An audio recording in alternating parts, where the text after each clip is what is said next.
This is the Air Hug Community Podcast, and you're listening to episode 96. Woohoo!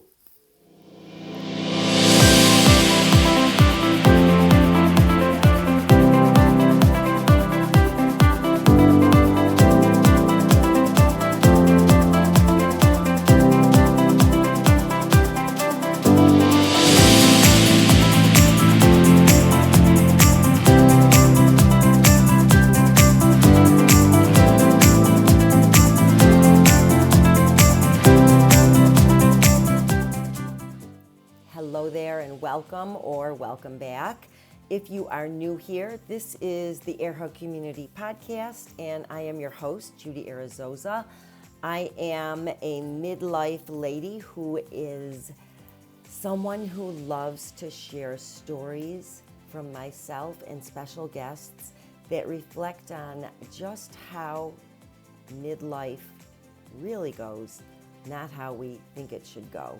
We talk about the good, the bad, the messy, the ugly, the wonderful, all the emotions.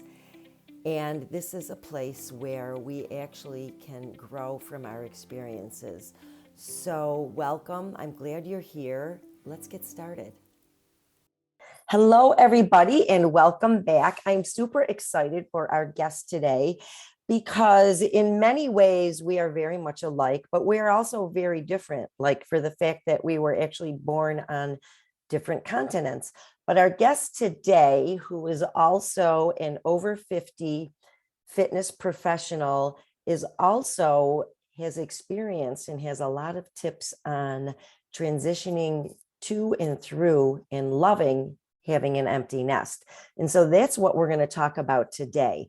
But Heike Yates is our guest today, and I'm super excited to have you on, Heike. Thanks so much.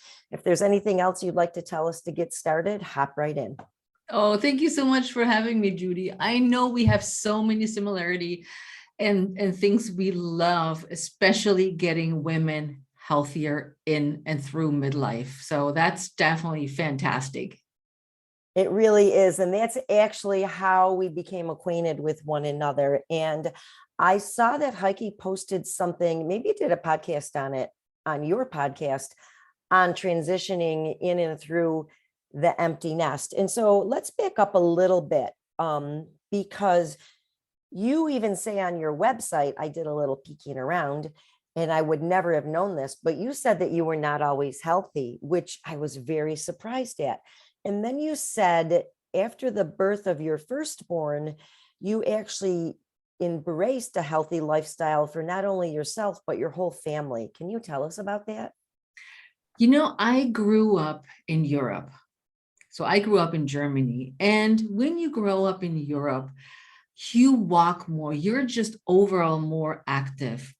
Everybody bikes, walks to the grocery store, and there's bike paths and there is enough room to spread out. And so you can do a lot of your errands just in your everyday. And when I moved to the States, I was so surprised everybody took the car. The bus was very inefficient. And where I used to live in Georgetown, which is in Washington, D.C., there was no metro anywhere near to get to somewhere. And so everything was done in the car, which after living here for 35 years, I'm not surprised because the distances are way bigger than in little Germany. And it takes definitely a car to get from one state to the next. But being so active, it never occurred to me that I should exercise for staying healthy. It was always incorporated into my lifestyle. And as my lifestyle changed, also, I was looking for ways to stay fitter. Was not really committed to it. Let's be honest. I was like, yeah, let's do salsa dancing. That was great. And I even attempted to go for a run because everybody in Washington was running. And I said, okay, everybody's jogging. I'm going to try this too, which I failed miserably in. And I ended up with shin splints because I had no idea how to do any of that. And I was like, yeah. So I was basically making the mistakes that many women that are starting to exercise make. You don't know anything about it. You just do it. You look at people and you're like, yeah, I can do this too. But it was not really on my horizon that you need to do something on purpose or join a gym or do a class. So it was always just part of what I did until I moved here. And then you had to force it. Wow, that is so interesting. What a different culture. And in many ways, it seems like a much healthier culture that you actually have to move as humans like we are intended. I mean, we have so much convenience here, when everybody has a car, and we actually have to go for walks instead of making walking part of, or walking just being part of everything. So I find that really fascinating, but I also find it fascinating that you noticed that and decided to make a change. So when you were raising your kids, plural, right? Yep, two. I have a daughter who's 30 and a son who's 34, and who's now a dad himself. Oh, congratulations. That's very exciting. So you found that you actually had to go ahead and become active. How did you manage that with little kids? We'll do that first. And then we'll move That on. is, of course, when you have no family here, nobody to babysit. And my first husband was very overly cautious. He didn't want anybody to watch our babies. He was overprotective, and it was very difficult. So getting a babysitter was always a big ordeal. But I got into this whole business now of exercise when my girlfriend said, come on, let's go to this exercise class at the YMCA. They teach dancing. We both love dancing, and there's great music, and they do some weights. And then we do something for our flabby tummies. And at first I was like, really? I need to go to a class for this? And she was so excited that I said, all right, I'll go try it out. And I brought my son back then, and they had what was called back then child care or child minding. And I could bring him there and drop him off. And as I found out later, every time I was there, he screamed his head off. The entire time, from all the kids, he was the only one that did not stop screaming. And they're like, we don't know what to do. I'm like, I don't care. I'm going to keep exercising. And that helped a lot. When I just started out, as I got through my fitness career, I also could bring both of my kids with me to the same situation at childcare, where I knew the people that would take care of my kids, and it's sometimes even for hours, as I was working at a different gym and a bigger place, and spend more hours there coaching, teaching, and overseeing my staff. So it was super helpful because there was no grandma, can you take the kids, or an aunt or a sister or a brother. So that was super helpful. Wow. Your friend that had you take the first step was really very instrumental in you pivoting your whole life. Yep. How exciting. So as you went through, all right, so you have little kids, you went from taking exercise classes to becoming a professional in the fitness world. How exciting. And actually finding an outlet for yourself. I love the fact that you did that. And, we kind of did that similar, same, but different. But anyways, as you transitioned into being an empty nester, yet again, you faced another challenge. And what would you say was the biggest challenge in your life as adjusting to a fit empty nest person? I think it was easier for me than for most because I was in the business of fitness, teaching others how to stay fit. I think that helped a lot in that transition to that age, that it was already ingrained in what I did. If I wouldn't have had it as a job, I would say it's really difficult because you're spending all your time with your kids. And as you mentioned earlier, the kids and I would run races together. As they grew up, not only did I teach them what I learned about nutrition, but also exercise. So they would come with me, like I said, to the gym as they got older. And while I was working there, they could go to the tennis camp, the swim camp, that was another camp, some other camp, where they actually got lessons in the sports they were taking. That's While awesome. while I was working. It was great. Yeah. And they were still with me at work. And then when we were just the three of us, and I, at some point, they were still 3 and 7, I got divorced, but we continued that journey as we continued to exercise together. My son became a rock climber, so we all started rock climbing. Oh, So he was coaching rock climbing as a teen, and we all did this together. Then they would come with me to, for instance, to my bodybuilding shows. It was in my mid-30s. They would come along and watch me do my thing or pose at home and hold the poses. And as a bodybuilder, it takes a lot of work and a lot of cooking and posing.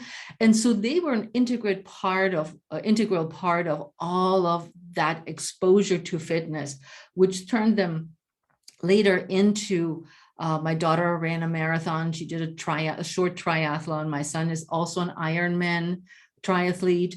Ooh. And so we connected a lot through fitness. And when they were on their way out, it was really nice. And I always thought, I can handle this. They're going. I'm my own woman. I got a job and do all these things. But when I first one moved out, I couldn't leave college quick enough because I was like, yeah, okay, here's your stuff. See you later. Come back home whenever. Mm-hmm. And so, but my daughter was still at home. And it was not until when she left that you felt that void. You're kind of like, where are they all? Nobody's going to running with me now. Or would you always do together? But the connection in fitness we've had throughout the years, which not everybody can have. Yeah. For whatever different reasons, interests, or, if your kid's into soccer, you're probably not going to start playing soccer now because your kid's kicking around the ball. Although I take any opportunity. I was a soccer coach too for when they were little. Yeah, I get it. That I love that you stayed so involved in what they did and you created such an amazing example for them. That is really cool. So when number 2 left, and did they both leave town? Were you like alone? Were they across town, states over? Where were they? Well, they were both relatively close. My son was in Baltimore, which is about 45 minutes from here. Mm-hmm. And he studied at Johns Hopkins. And funny, okay, all the moms that are here are future empty nester moms. My son left. I left as quickly as I could. I was like, yeah, I got this. And I went home. I'm like, whew, he's in college. This is great. He's gone. Maybe 2 weeks later, Mom, I'm coming home. I'm like, why are you coming home? Oh, I need to do my laundry. They don't have any laundry washing machines over at school. He's like, no, you need quarters and it's really expensive. So he would show up in the beginning almost every week with his little basket of laundry. And later I found out he was just lonely. He felt just like I felt. He's like, I missed being home. I wanted to be in, when we called his room the dungeon because he was in the basement, although it was no dungeon, but he's like, I just want to be home and I want to eat dinner with you. And it was just great. And I was like, you felt the same way I felt. And sometimes when we become empty nesters, we don't know that they may feel the same way. And then it took a couple of months until he got the hang of it, at being at school and not coming home, washing his laundry. And that gave us both a moment of really separating and not suddenly, oh, I'm across the country and I won't see you until whenever. And that transitioned then into when my daughter left. So when she left, she was in North Carolina. So she was not that far, about 6-hour drive from my house. Also not that far, but she was still further away. And the same thing happened. I go there. I'm like, okay, great. Here's your stuff. Awesome. See you later. On her part, though, she was miserable in college. She couldn't make any friends. She got highly depressed and really sunk the first year. All her grades went down and she came home any chance she could manage the 6-hour drive because she was so depressed and she couldn't fit in. Oh, it was not her place. it was not her place. She sucked it up for a year. And I said, listen, you got to suck it up for a year. Don't quit now. Do a year, look and where you can go back to a different college when you come back, but suck it up for a year. And you're more than welcome to come home every time you can, which she did as much as possible, but it was horrible for her. She came back, went to the local college for another year just to get all her grades up. And then she graduated from American University in a degree of marine biology. But it was tough because then you see your kids suffer and you want them to become that adult. You want them to make adult decisions and not baby them and give them solution and help them with everything that you know could be done maybe differently. And it's tough to zip it and let them take charge, although you go, oh my God, I wish she wouldn't do this. But she figured it out. And that's what empty nesting is, I think, all about. All parties involved have to figure it out on their own terms, at least in my point of view. Oh, I totally agree with you. And sometimes, we can, like you said, we have to zip it and watch, but it's as much as you say, you were missing your son and he was missing you, but, kind of you both kept that hidden a little bit. And I think it's interesting in some ways how we experience that and how we grow from it. Yeah. And then, and I think a lot of what our kids see us transitioning through is definitely they're seeing it, and yes, they're still wrapped around themselves, especially at that age. Of course it is all about them, but I think they notice how we manage through these things. Yep. And it's tough for many women because through that phase of growing up, we always put ourselves behind. We always put them first, which it should be. Sure. But many women lose sight of themselves, of their identity, of their interests, of their friends. And now I saw when my kids left for college, I really wasn't friends with anybody at their school. But at that point, I was a single mom and nobody wanted to have anything to do with a single mom. Honestly, everybody was married and they're like, she's stealing my husband. I'm like, I don't want your husband. Oh my gosh. Wow. Yeah. And that was tough because suddenly they left school and I'm going, okay, now I got no friends. And so at that point in time, your fitness community must have been very special. I'm sure it was always special, but it sounds to me like that was your tribe. Yep. And, with all the things that I've done, and as I became a fitness presenter for back then Resistable, and I developed the Pilates on the Ball program for them, I was able to travel in the US teaching other trainers and coaches how to use the ball, not only with Pilates, but with other fitness modalities, with strength training, with weights, or with body weight exercises. And that provided a very needed connection for me because the team was just amazing. They were my best friends, really. Oh, I'm so glad to hear that. I know, some people really embrace like becoming friends with maybe the parents of their children's friends. I think I see that a lot in sports. But I think for other people, it's different.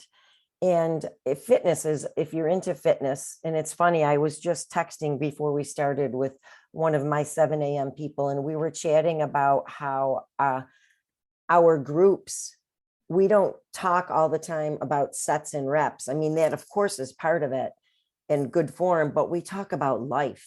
And we come in, everyone comes early because we want to talk about life. Like we are the tribe aspect of it. And I know I didn't mean to get off on this tangent, but honestly, I think as you become an empty nester, I think that's part of it, is having a tribe of some sorts. And why not have it be a tribe of fitness? But you talk about 5 tips for getting unstuck in your empty nest. Do you want to talk about that today? Yeah, sure. What do you want to know about it? Well, what are the 5 tips? The number one tip is really, before your nest is even empty, is to set time aside where you focus on yourself, where you look after yourself, maybe in a sense of self-care, but in a sense of have your own thing going on. the thing as in, for instance, what I started doing is I started salsa dancing. My kids were still home. And I love dancing, and with my aerobics classes, so I started dancing and all this kind of stuff. And I was like, this is great. Maybe I can actually learn to do a formal dance with the partner instead of my, raving, dancing by myself kind of things. And that was my other community, aside from my fitness community, was my salsa community. Oh, I love that. So these were the people that I went out with on the weekends. Or Thursday evening, there was always a class where you learned new steps in salsa rueda and regular salsa and whatever else there's in salsa. But they became my second family and I'm still with the founders of the salsa meetup in Washington, D.C. I'm still friends with them now, whatever, it's like 20 years later, probably 15, 20 years later. And so they became my community. So look for an interest. It could be knitting, it could be cooking, it could be a book club. It does not matter what it is, but find somebody that you can talk to, because we all go through the same phase of very engaged with the kids, letting go a little bit, letting go maybe a little bit more, maybe not being able to let go. So you can run your thoughts by your friends who can give you their 5 cents of what they think or what they feel. Yeah. But you need to blow off steam or ideas around that. And when you said, how when they left home, my son, when he moved from the East Coast to the West Coast, he had graduated like 2 or 3 years later. He said, I'm moving out west, Mom. And he says, well, what are you going to do, Mom? And then he's, what a sweetheart. Right? I was like, what do you mean? He says, yeah, I'm going to go out west, but you're going to be here. And he said, I know, I don't have to worry about you. You do what you always do. Which was, he knew I have my salsa community. I have my fitness community. I have my resistable community, that this is really something, and it takes time to build that community. It's not when you suddenly think, okay, now they're empty. The nest is empty. What am I going to do? It's the panic sets in. Yeah. So you actually had built that in ahead of time, and which is great, especially because you didn't have any family near you. No, nobody. Nope. I was tempted after my divorce to move back to Germany as a safety net. And then I remembered the reason why I moved to the States is that I wanted to be away from my family. I love you all, but I need a lot of my freedom. And I wanted just to live in the States. And I have, after 35 years, Judy, I have never looked back. I was like, this is what I wanted. This is exactly where I want to be. And at some point I may move out west, but I'm an Easterner all the way down. I just love it here. And so think about before, and don't wait until that point. Don't wait until they're gone, because then I feel panic sets in, loneliness sets in, and that is it's not the right word, not guilt, but the desperation. Yeah. The desperation of what am I going to do with my life now? Yeah. And I think so many women define themselves as mom, and which is great, but it's not our only identity. And at some point, I mean, we're always a mom, but we're not putting in the endless hours, even though we still have, the love and the care and the connection, the day to day. And of course, when they're so young and we're doing 17 loads of laundry and changing the sheets and, and always doing dishes, we kind of wish for that. But then when it happens, it's like, we want to feel needed. And that is another good point. How do you feel needed? How do you feel? How do we feel that void of being needed? And some women will never overcome that need, and they're looking for the grandchild. And there is nothing wrong with this, because if you're a natural caretaker, which we all are, some women are probably more than others, you look as for the grandchild as the next outlet. really think this through. I don't know if this is one of my 5 points, but it's definitely another point, is think about that when you have put all your love in that grandchild, they're going somewhere else too. They're moving on with their life. They're doing their own thing at some point. Once they don't need your care, they don't need the diapers changed. They don't need to be taken to kindergarten and all of this. And I see several or quite a few women that make that their life's mission, and absolutely nothing wrong if that fills you up. But does it fill up the void when they are grown? Yeah. Are you then going to be in the same shoes again? Mm-hmm. The answer is yes. That's why I also think a lot of people get a dog or a cat or a pet to have somebody to take care of. Mm-hmm. To feel Nothing that wrong with spreading the love, right? But knowing that, give the I love guess, yourself. yeah. Oh, I love that. Give the love to yourself. Yeah. That's the thing that I think is then also missing in that whole perception. The whole scenario is like, where are you? Yeah. What? We are more than caregivers.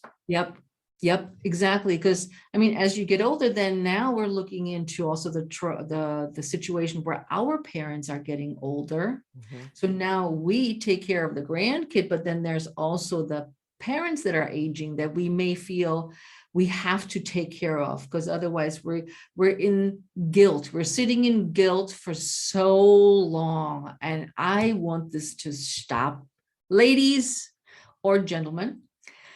I want this to stop, that we feel guilty about really everything. We feel guilty when we don't take care of the kids. We feel guilty because we should have raised our kids maybe a little bit differently, a little bit better, a little just different. We don't know different, but we feel guilty because we may have not been the mom that somebody else was, and we always looked up to that. We're guilty that we don't give them enough time and visit enough with them. We feel guilty for speaking up for what we want. We feel guilty about everything. It's time to stop the guilt. There is absolutely no reason why we should feel guilty. Yeah. Oh, is that your second point, or? I have no idea. I'm just going from one point as like, I think guilt is definitely a big one. It's like, here you are, focus on yourself, do what's important, get ready for the empty nest. And then it's like, okay, what do I do from here? Where do I go from here? Yeah. I think it's overcoming the guilt. Overcoming guilt, I think, is such a huge topic. That could be an entire discussion right there, that one point, because especially if you're Catholic. I mean, I'm Catholic and a woman, and we're just bred to be guilty. Mm-hmm. Yep. And you're right. It takes a lot of work to just be like, no, unapologetic. And it's not that we're bad people, but we don't need to feel guilty for circumstances. Yep. No. Yep. And that's a big, big thing to overcome. And we talked about finding new interests, finding new friends. Yeah. So that would be a point in itself, is that you say, okay, here, what about the people that are friends, that you are friends with now? Do they fit into where you are as an empty nester? Or are these people that are holding you back? That's a really good question, Are these people that support your growth? Or are these the people who want you to stay stagnant? Yeah. It is, or even spouses or significant others, they don't want you to grow out of the nest because they love that you cook and clean and do all the stuff and nurture and whatnot. And inside of you, you're burning and you're like, oh man, I want to meet new people. I want to do different things with other people. Where are the people that support those goals? And sometimes we have to let go of those old people that are no longer supporting our new goals. And that's interesting, especially if you're in a relationship. I think there needs to be some communication with your significant other. Maybe they're still your favorite person in the world and want to be your significant other, but you might want to let them know what your expectations are for living with an empty nest. If you've always been serving them, for instance, cooking, I mean, for me, when I had 4 kids at home, I cooked a lot, not that we didn't go out, but I cooked a lot. Number one, I wanted to make sure they were provided with great food, but it was also family time. And then we did go out. I'm not saying we didn't go out, but now with my husband, we are much more apt to go out a little bit more spontaneously. And we've talked about this. He's actually okay with it for when we go out, it becomes a spontaneous date night versus, us like doing food prep and cleaning up and then kind of retreating to our chairs and getting deep in, a book or TV or, whatever. So I think it's really interesting. Some people may not feel that way, as far as is respecting. And, if you have been through this with a significant other, it's an empty nest for them too. Or if they're someone you acquired maybe later, it could be different. So I know that you like to enjoy date nights and that it's a regular part of your life as well. So anything you'd like to share on that would be great. So when you're thinking about letting go of the people first that no longer serve your needs, as a point of looking for new friends that are supporting your goals, your adventures, that adventure may be with you on more travels that you're going to do. That now brings us to the love life. Can you remember when the kids were home and you couldn't, have private time without worrying that somebody will surprise you, opening the door, say, hey, mom and dad, or, you sneak a kiss just because kids think that kissing is gross. and, and now you can roam the house naked if you want to. But over the years, as we take care of the kids, that whole intimacy has suffered, and I sure can contest to that. It's so comfortable and you're just becoming partners, but not in a sexual sense and not in a romantic sense. And I think the empty nest is one of those moments where you have to realize that you're not here by yourself. If you're with a partner, your partner is there with you, and you made a good point. They feel the same way. They may voice it differently, but they feel the same way. And they just too, they're like, can I give her a kiss now or not? Can I just give her a swipe on the buttski because that's what I like to do, or, whatever couples like to do. It's important to bring that intimacy back. And if you feel you need a counselor because you don't know how to do that anymore, totally okay. But it will also take time as you go back to the time when you were dating. Remember what it was like when you were dating. What did you do? The things we would, my husband and my second husband now, as we both are Argentine tango dancers, and we met dancing tango. Oh, cool. And wow, there's a big dance theme in your life. I love to dance, and COVID has really put a damp on that. Oh. And so dancing, and it doesn't have to be dancing. I know many men don't like dancing. They're like just not having it, but that's okay. There could be other things. I'm just using dancing. Dancing is very romantic for us, and we both love doing it. And we have to actually embrace each other in the dance. So instead of just like a kiss on the cheek or a hug quickly, you're like, they are doing your thing and doing the moves and being really close and intimate together. So that is something that we lose along the way. Yeah. And it's such a contact, right? Is so important. Yeah, it's like I said, the kids say, ooh, kissing is gross, or you feel uncomfortable as their teenager. You don't want to be too, explicit is not the right word, but you don't want to be too like huggy kissy around your teenage kids. You're like, no, they're growing up, they're learning their own sexuality. And we're setting a good example of being a way that we think they should see the other sex or the other partner.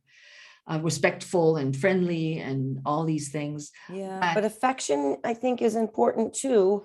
And well, my husband is Cuban. Cubans are very affectionate. I'm of Italian descent. We are very affectionate people. So, I mean, the hugging and the kissing didn't stop in front of the kids. That's as far as it went. But there was, a hug goodbye always, and just always, definite. Even if I was cooking, my husband would come up from behind and hug me, and the kids would just have to deal with it, whether they rolled their eyes or not. Didn't matter. They would have to live with it. Yep. I agree with you. I was like, yeah, just get over it. Wait till you're our age, or not that age, but when you're ready to go dating, you'll feel that way, or like holding hands, walking. Yeah. But this is something that's now, when you think about it, it's just the two of you. I want to bring something up, and because I think it's interesting when you talked about, well, I'm going to call it planning ahead for having something, to do something to yourself. I would also like to say that, hopefully you've been investing in your relationship, your marriage, or your significant other, whoever your main favorite person is, that you go through life with. As if you're raising kids, sometimes that can interfere and you forget that you started out as a couple. Yeah. And that you will return to being a couple, hopefully, or maybe with someone else.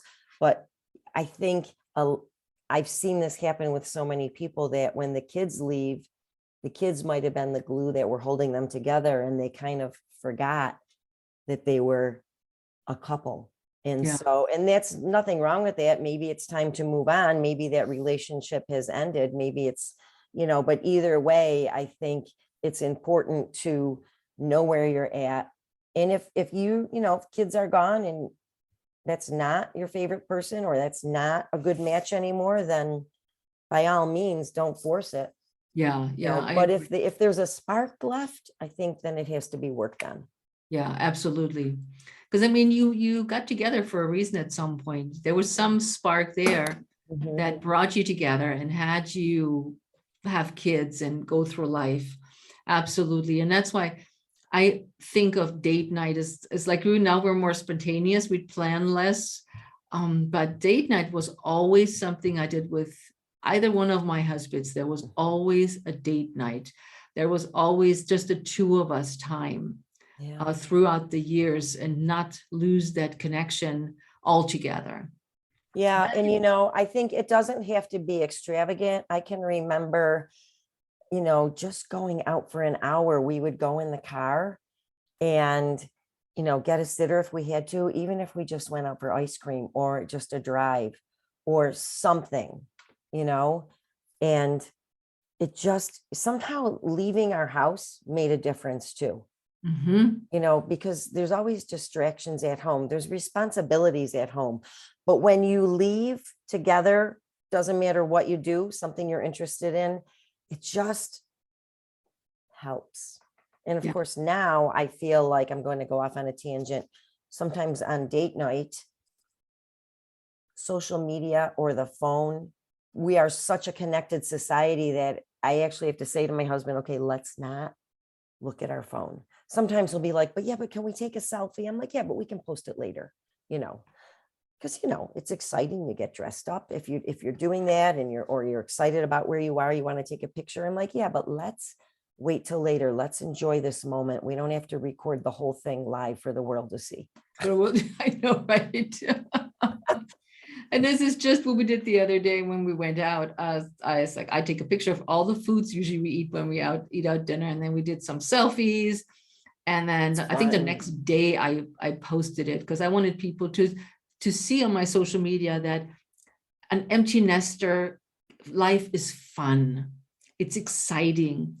It doesn't have to be stuck at home. It doesn't have to be expensive dinners. It can be simple things, the simple pleasures out there. And that as a fitness professional, I do dress up sometimes, and I do have dresses and not just my workout gear, my athletic gear. Yeah, and you probably have a lot of dancing shoes. I sure do. And I like to say something because some people listening to this, may be single by choice or not by choice, if they got to, midlife or empty nest and ended up divorced or ended up, widowed, I would just like to say that, you know what, it's important to stay connected, as you said, with your friends, have a community, and I think even if you do have a significant other, like for me, it's girlfriends, and I don't have a lot of girlfriends, but I have a few, and of course, I have my fitness tribe and friends that I play sports with, but I have a couple of friends. Two of them go way back to like being preschool and kindergarten. Oh, And we may not get together every week, but when we do, I'll tell you, it's important. It's important to stay connected. It's important to throw them a text. How you doing? You okay? And just to check in, and they can do the same. And I think they need to know, you know what, I'm checking in because I want to check on you, but I need to be in touch with you and checked in on too. I think you're making a very good point with this. In the day and age of social media, a Facebook like, a heart, or Instagram like is not the same as actually sending a chat message or a little text or even an email, or even, God forbid, we can make a phone call, right? Yeah. They may actually pick up and talk to us. It is so important to connect that way as well. And not just think, oh yeah, I keep liking Susie's post, she knows I follow her. It's not the same. You're not talking the same. No, so it's that's not. a good That's point. what does it take? A tenth of a second to hit like and then keep scrolling? That means nothing, right? But to take the time out, like you said, to send a personally written message, to someone, and just checking on you. How's it going? Yep. Let's Or, stay I haven't connected. I haven't heard from you in a while. What's going on? Yep. Bingo. Yeah. Yeah.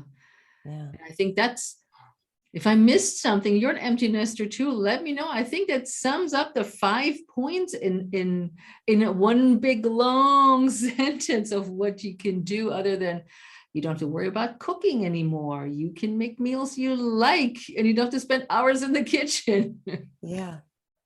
Yeah. That's another thing. I think, of course, we could go in a different direction, but I think we've summed it up good. But when we touch on food, I think, if we're eating and trying to live a well-rounded, healthy life, if you want a food prep, that's great. But if you don't want a food prep, if that's not your thing, if you want to eat out all of your meals or some of your meals or a greater proportion than what you did, it's not going to sacrifice your health. It can be done. And so sometimes people have that self-limiting belief, especially going through menopause, post-menopause, which, very often goes hand in hand with being an empty nester. It's okay. There are ways, you and I both know, there are ways that you don't have to be doing food prep for 5 hours all the time, on one day of the week. And, we have both been there in previous areas of our life where maybe one day of the week we did that. And I think it's liberating to know that there are very many strategies for eating for a healthy body, whether it's home or away. Yeah. Yeah. And so those hours in the kitchen, you don't have to do them anymore. And you can cook for yourself for what you need. If you are takeout or whatever it is, you can eat, I should say, is probably a better way to phrase it. You can eat for your needs, not for your kids' needs. Yeah. So no longer do you have to feed a soccer team at home, or a swim team. And it's really about what your metabolism wants, what your body wants, what your taste buds want, not like, ew, I'm not eating this. And you never make it, although it's one of your favorite meals, whatever it is. Yeah. But that's also very liberating. And that's a positive thing that you can say now, you know what? I eat the way that's good for my body. Yeah. Right. And it's satisfying. Yep. Yeah. So this has been great. I hope people listening, I hope that you have enjoyed this, because I certainly picked up some tips. And I don't know, Heike, it's always fun to talk to you. This has been delightful. It is my pleasure. And I love that we are exchanging our podcasts because you will be on my podcast. And that gave us a chance to, as we just talked about, to actually connect because we chit chat on Instagram like a lot and exchange messages, but we've never spoken so much about our lives, ourselves, and what we do in both of our episodes. So I love that. I love it too. And it's always interesting to get the background. I love hearing about like how you got from, being a young adult to here. Yeah. It's fun. And you know what? If you're listening and you have a great story and you want to be on Heike's podcast or on the Air Hug community, reach out to us. And by the way, I will put in the show notes where you can connect with Heike. I'll put all your social media and website information. Yep. Please. Okay. It's my pleasure. It's easy to find me on Heike Yates everywhere, literally. Yes. And your podcast is Pursue Your Spark. Yep. So we will put that in there too. Everybody, thank you so much. Thank you for tuning in. This has been another episode of the Air Hug Community Podcast. Oh, I don't know about you, but I hope you enjoyed this. We had so much fun chatting, and we kind of decided as we went along not to list these tips as 5 solid, like here's a list of 5 things. It was just more fun to let the conversation flow and go. And so I hope you enjoyed it. And if you did, please leave a review if you're on Apple or Spotify, and take a screenshot of this and share it with your empty nest friends. And I hope that you love your tribe and have something that you do just for you and enjoy it together in the company of people that you love.